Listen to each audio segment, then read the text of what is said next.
आपकी डिलीवरी कब होगी, कितने हफ्ते, कितने दिन और कितने घंटे बचे हैं, ये कोई अंदाजा नहीं बल्कि एक साइंटिफिक काउंटडाउन है। हर महिला पूछती है, डॉक्टर डिलीवरी कब होगी।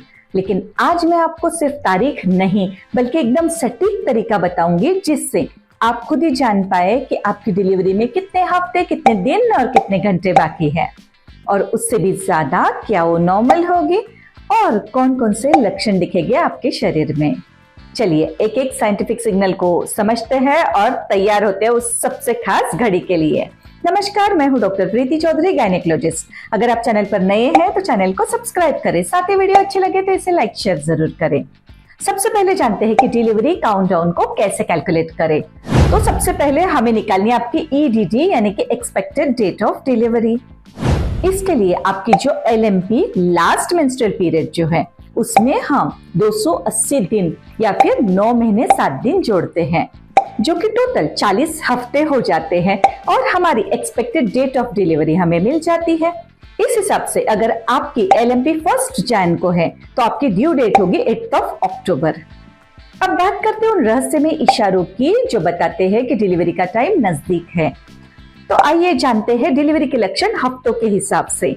अभी आपके 8 महीने खत्म हो गए हैं तो सबसे पहले जानते हैं कि 9वें महीने के पहले हफ्ते में हमें क्या क्या लक्षण मिलेंगे। डेट के हिसाब से ये होता है 36वां हफ्ता। जानते हैं कि शरीर में क्या क्या बदलाव होते हैं। तो बच्चा पूरी तरह से डेवलप हो चुका है लेकिन ग्रोथ अभी भी जारी है। बेबी का सिर धीरे धीरे नीचे पेल्विस की ओर आने लगा है और इसे लाइटनिंग या फिर एंगेजमेंट कहते हैं। इस हफ्ते महिला को क्या क्या महसूस होगा। तो पेट थोड़ा नीचे की ओर खींचता महसूस होगा। सांस लेना पहले से थोड़ा आसान हो जाएगा क्योंकि हेड नीचे गया है।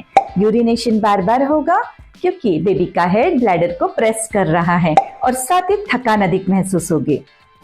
अब देखते हैं 9वें महीने का दूसरा हफ्ता यानी कि 37th वीक। शरीर में क्या क्या बदलाव हो रहे हैं। अब बच्चा फुल टर्म माना जाता है, मतलब अब डिलीवरी हुई तो बेबी को कोई प्रॉब्लम नहीं। सर्विक्स यानी कि गर्भाशय का मुख धीरे धीरे सॉफ्ट और पतला होने लगा है। हमारी फ्यूचर मम्मा को क्या क्या महसूस होगा। तो वजाइनल डिस्चार्ज में थोड़ा सा बदलाव रहेगा, वो सफेद से हल्का गुलाबी हो जाएगा। कभी कभी हल्का खून दिख सकता है लेकिन इससे घबराए नहीं। बैक पेन और पेल्विक प्रेशर बढ़ने लगता है।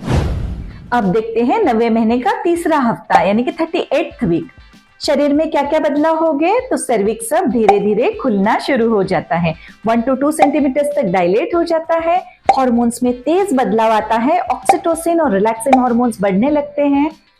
मम्मा को क्या क्या महसूस होगा। तो ब्रैक्सटन हिक्स कॉन्ट्रैक्शंस, लेकिन ये दर्द असली नहीं होते, इन्हें फॉल्स लेबर पेन्स कहा जाता है और ये आराम से ठीक भी हो जाते हैं।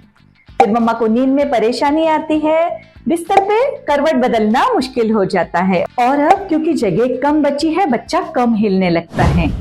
9वें महीने का चौथा हफ्ता यानी कि 39th वीक। इसमें शरीर में क्या क्या बदलाव होता है। तो सर्विक्स अराउंड 2 सेंटीमीटर तक खुल जाता है और शरीर अब एक्टिव लेबर की तैयारी में है। मम्मा को क्या क्या महसूस होता है। तो इस समय ब्लडी शो दिख सकता है, ये होता है खून के साथ मिक्स हुआ म्यूकस। इस पर मैंने डिटेल्ड वीडियो बनाई है, उसे आप जाकर जरूर देखें। साथ ही पेट के निचले हिस्से में भारीपन और दबाव बहुत बढ़ जाता है। आपके यूट्राइन कॉन्ट्रैक्शंस ज्यादा रेगुलर हो जाएंगे लेकिन अभी भी 15 से 20 मिनट के अंतर से आएंगे। अब देखते हैं 9वें महीने का 5वां हफ्ता यानी कि 40वां हफ्ता यानी कि आपकी ड्यू डेट। शरीर में क्या क्या बदलाव होते हैं। तो सर्विक्स 3 to 4 सेंटीमीटर तक खुल जाता है और शरीर अब कभी भी एक्टिव लेबर में जा सकता है। मम्मा को क्या क्या लक्षण महसूस हो गए। तो पानी की थैली यानी कि एमनियोटिक सैक फूट सकती है, पानी एकदम झरने जैसा भी गिर सकता है या फिर धीरे धीरे रिस भी सकता है। रियल कॉन्ट्रैक्शंस हर 5 से 7 मिनट में आएंगे।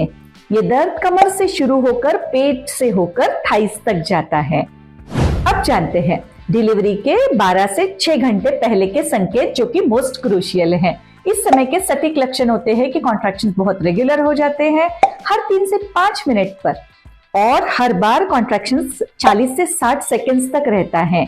साथ ही पसीना आता है, उल्टी जैसा महसूस होता है, बहुत तेज बैक पेन होता है जो आराम करने पर भी नहीं जाता और माँ को बार बार टॉयलेट जाने जैसा महसूस होता है क्योंकि बेबी नीचे आ चुका होता है।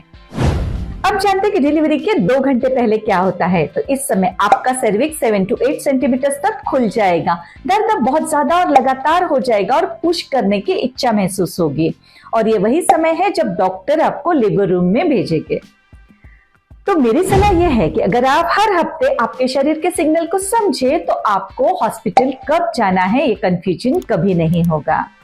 याद रखें, हर कॉन्ट्रैक्शन, हर डिस्चार्ज या फिर हर हलचल आपके बच्चे की तरफ से एक मैसेज होता है कि मम्मा मैं आ रहा हूं या फिर आ रही हूं। और जब वो पल आए तो घबराए नहीं, आपका शरीर बिल्कुल तैयार है और आप भी। अब समय है बोनस सेगमेंट का। क्या करें ताकि आपकी डिलीवरी नॉर्मल हो। अब लक्षण तो दिखाई दे रहे हैं, लेकिन बच्चा आराम से बाहर आ जाए ये हमारी तैयारी पर भी निर्भर करता है। और इसीलिए मैंने एक वीडियो बनाई है नॉर्मल डिलीवरी के 100% असरदार उपाय, आप उसे जाकर जरूर देखें, जिसमें मैंने prenatal yoga, prenatal exercises, Lamaze technique और बहुत सारी बातें डिस्कस की हैं। उन्हें आप पहले महीने से ही हर दिन फॉलो करें। देखिए, आपकी डिलीवरी सिर्फ एक मेडिकल इवेंट नहीं है, ये आपकी जिंदगी की सबसे अनमोल घड़ी है। तो जब डिलीवरी का समय आए तो आप इमोशनली और मेंटली पूरी तरह से प्रिपेयर्ड रहे।